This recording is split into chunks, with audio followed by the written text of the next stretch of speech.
Israel के तेल अवीव में ईरान का जवाबी हमला, मिसाइल अटैक में बिल्डिंग में मची तबाही, लपटों में घिरी इमारत, कूदकर भागते हुए नजर आए लोग।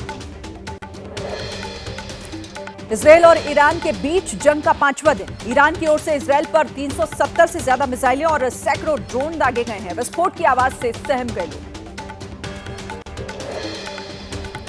इजरायल अटैक से मध्य तेहरान के एक हिस्से में 3 लाख से ज्यादा लोग प्रभावित। इजरायल ने तेहरान के मध्य में रहने वाले लाखों लोगों को पहले ही खाली करने की चेतावनी दी। ईरान ने इजरायल की खुफिया एजेंसी मोसाद के हेडक्वार्टर पर हमले की कोशिश की। हमले का वीडियो सामने आया। इजरायल ने ईरान के सरकारी टेलीविजन की इमारत पर हमला किया। मिसाइल अटैक के असर से स्टूडियो के अंदर गिरा मलबा। स्टूडियो में खबर पढ़ रही महिला एंकर ने भागकर बचाई जान। ईरान की इजरायल के खिलाफ जवाबी कार्रवाई जारी। तेल अवीव में लगातार बज रहे हैं सायरन। विस्फोट की आवाज से गूंज रहे हैं शहर। ईरान के मिलिट्री ठिकानों को इजरायल ने बनाया निशाना। पश्चिमी ईरान में surface to surface missile storage, missile launcher ठिकानों पर बरसाए बम।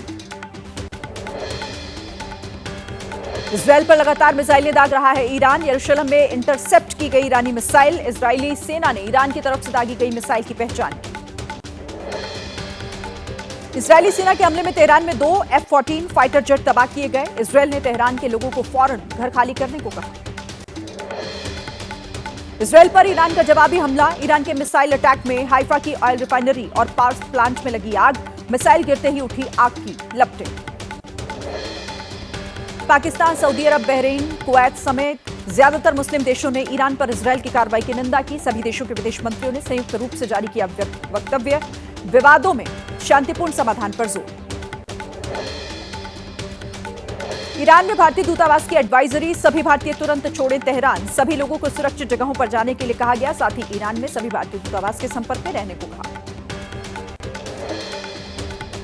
G7 समिट में से अमेरिका पहुंचे राष्ट्रपति ट्रंप। कनाडा से पहुंचे अमेरिका। डोनाल्ड ट्रंप बोले, ईरान परमाणु हथियार बनाने के बेहद करीब।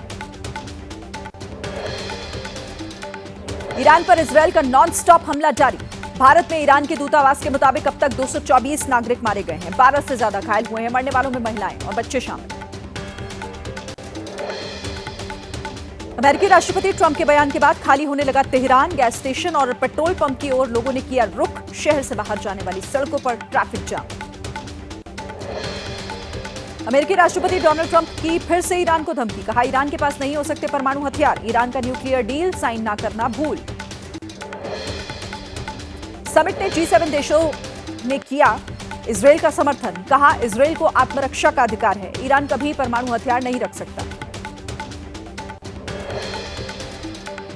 इजरायल के राष्ट्रपति इसहाक हर्जोग का बड़ा बयान। कहा, उनके देश के पास ईरान के खिलाफ सैन्य कार्रवाई के अलावा कोई और विकल्प नहीं बचा। परमाणु कार्यक्रम को बताया खतरा।